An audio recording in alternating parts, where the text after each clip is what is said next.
Dear students, welcome in Dravid biology classes. Dravid biology class में आपका स्वागत है, अभिनंदन है।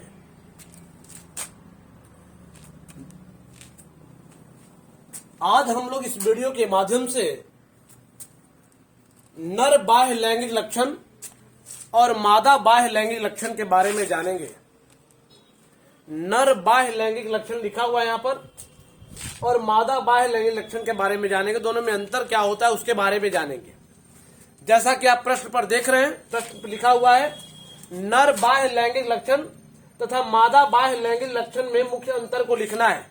नर बाह्य लैंगिक लक्षण तथा मादा बाह्य लैंगिक लक्षण के बारे में हम लोग को दोनों में डिफरेंस को देखना है। आगे कुछ भी देखें उससे पहले यदि आप इस चैनल को सब्सक्राइब नहीं किए हैं तो सब्सक्राइब कर लीजिए और बेल आइकन को दबा लीजिए ताकि इस तरह की तमाम वीडियो, जितने भी वीडियो इस चैनल पर अपलोड किया जाता है वो सभी वीडियो आप तक आसानी के साथ पहुंच सके और आप उसका लाभ ले सकते हैं।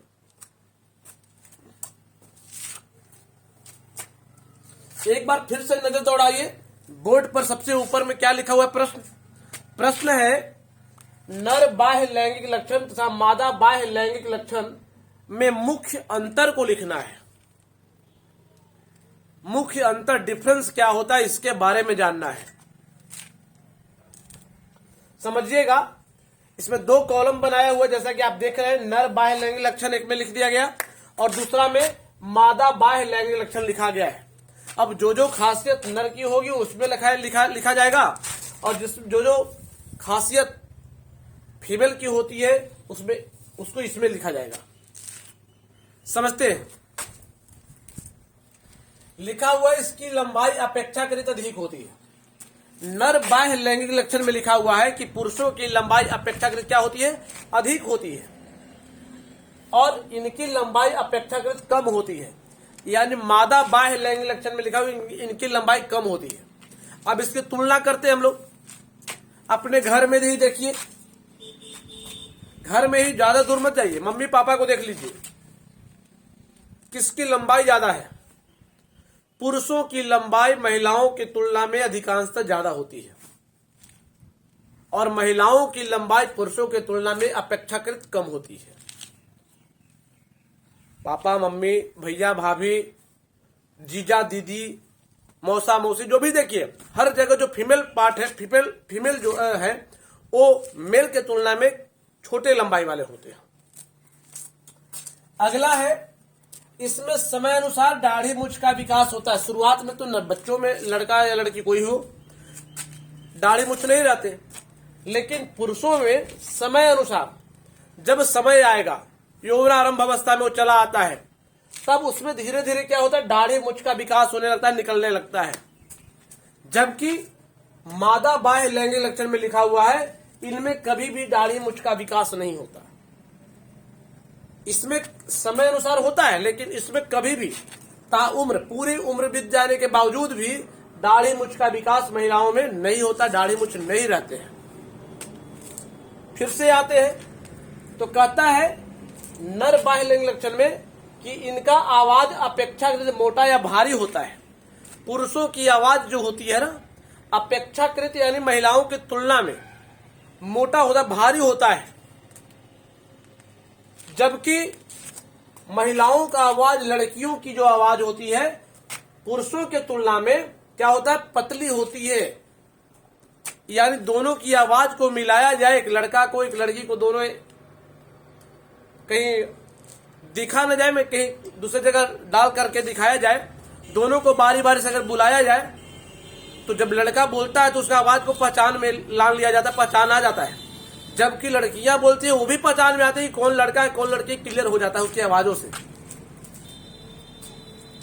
इनका कमर प्राय मोटा होता है। पुरुषों का जो कमर होते हैं वो अपेक्षाकृत लड़कियों के कमर की तुलना में मोटा होता है, जबकि इनका कमर प्राय पतली होती है। लड़कियों की कमर जो होती है वो पतली होती है, किसके तुलना में? पुरुषों के तुलना में।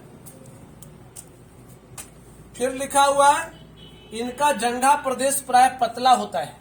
अब जंघा प्रदेश, अब इनका जंघा प्रदेश चौड़ी होती है। देखिए दोनों में डिफरेंस क्या है, जंघा प्रदेश और कमर। अगर कोई लड़का है तो उसका इस तरह की बनावट होती है शरीर की,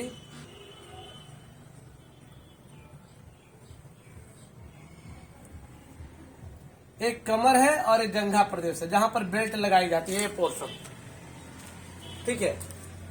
ये दोनों कमर की जो चौड़ाई लंबाई है मोटाई है वही इसकी भी है, आप देख रहे हैं ना। लेकिन महिलाओं में क्या होती है, लड़कियों में क्या होती है, इस तरह की होती है।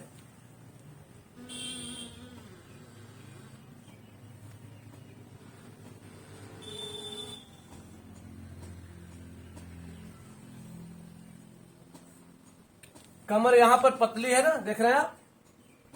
जबकि जंघा प्रदेश क्या लिख रहे हैं, इनका जंघा प्रदेश चौड़ी होती है। जंघा प्रदेश देखिए यहाँ पर, ये पोर्शन में गर्भाशय होता है।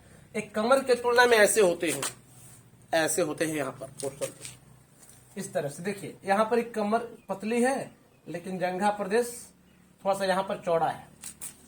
लेकिन लड़कों में ऐसा नहीं, लड़का में कमर भी मोटा होता है, उसी हिसाब से उसका जंघा प्रदेश भी होते हैं। कोई मोटाई पतलाई विशेष नहीं होती उसमें। इनका त्वचा अधिक रोमिल होता है और इनका त्वचा कम रोमिल होता है। पुरुषों की अगर बात करें त्वचा की, तो उनकी त्वचा पर रोम पाए जाते हैं और महिलाओं की त्वचा पर भी रोम होते हैं। लेकिन तुलनात्मक रूप से देखा जाए, तुलना की जाए दोनों में, तो हम पाते हैं कि पुरुषों के त्वचा पर रोमों की अधिकता होती है महिलाओं की तुलना में। यानी पुरुषों के त्वचा पर महिलाओं के तुलना में अधिक रोम होते हैं, जबकि महिलाओं के त्वचा पर पुरुषों के तुलना में रोम की मात्रा कम होती है, संख्या कम होती है। इनका त्वचा कम रोमिल होता है, यानी रोम की संख्या कम होती है। इनका त्वचा अपेक्षाकृत रुखड़ी होती है, खुरदरी होती है, रफ होती है। अपेक्षाकृत यानी महिलाओं के तुलना में पुरुषों का जो त्वचा होता है वो रुखड़ा रहता है। ऐसा नहीं है कि रुखड़ा जैसे बहुत ज्यादा रुखड़ा नहीं, लेकिन अपेक्षाकृत महिलाओं के त्वचा की तुलना में रुखड़ा होता है। और इनका त्वचा अपेक्षाकृत चिकनी होती है। पुरुषों के तुलना किया जाए पुरुषों के त्वचा से अगर तुलना की जाए महिलाओं की त्वचा को, तो चिकनी होती है पुरुषों के तुलना में।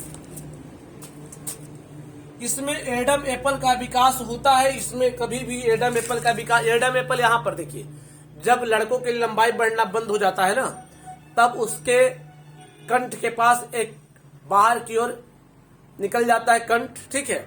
उसी को हम एडम एप्पल कहते हैं। तो एडम एप्पल लड़कों में विकसित होते हैं, लेकिन लड़कियों में किसी भी उम्र में एडम एप्पल यहाँ पर विकसित नहीं होता, निकलता, कंठ बाहर नहीं निकलता है। इसमें स्तन का विकास नहीं होता। इसमें स्तन का विकास एक निश्चित उम्र पर होता है। कहता है लड़कों में स्तन तो दोनों में होते हैं लेकिन विकास नहीं करता। पुरुषों में जो स्तन होते हैं किसी भी उम्र में विकास नहीं करता, वो डेवलप नहीं करता। जबकि महिलाओं में जो स्तन होते हैं एक निश्चित उम्र में वो धीरे धीरे विकास करने लगते हैं, क्रियाशील होने लगते हैं, ठीक है। तो वही बात लिखा है, इनमें स्तन का विकास एक निश्चित उम्र पर होता है। फिर कहता है इनमें कभी भी मासिक चक्र नहीं आता। पुरुष में मासिक चक्र आता है क्या? पुरुष में मासिक चक्र एमसी आते हैं क्या? नहीं आते। तो कहता है इनमें कभी भी मासिक चक्र नहीं आता है।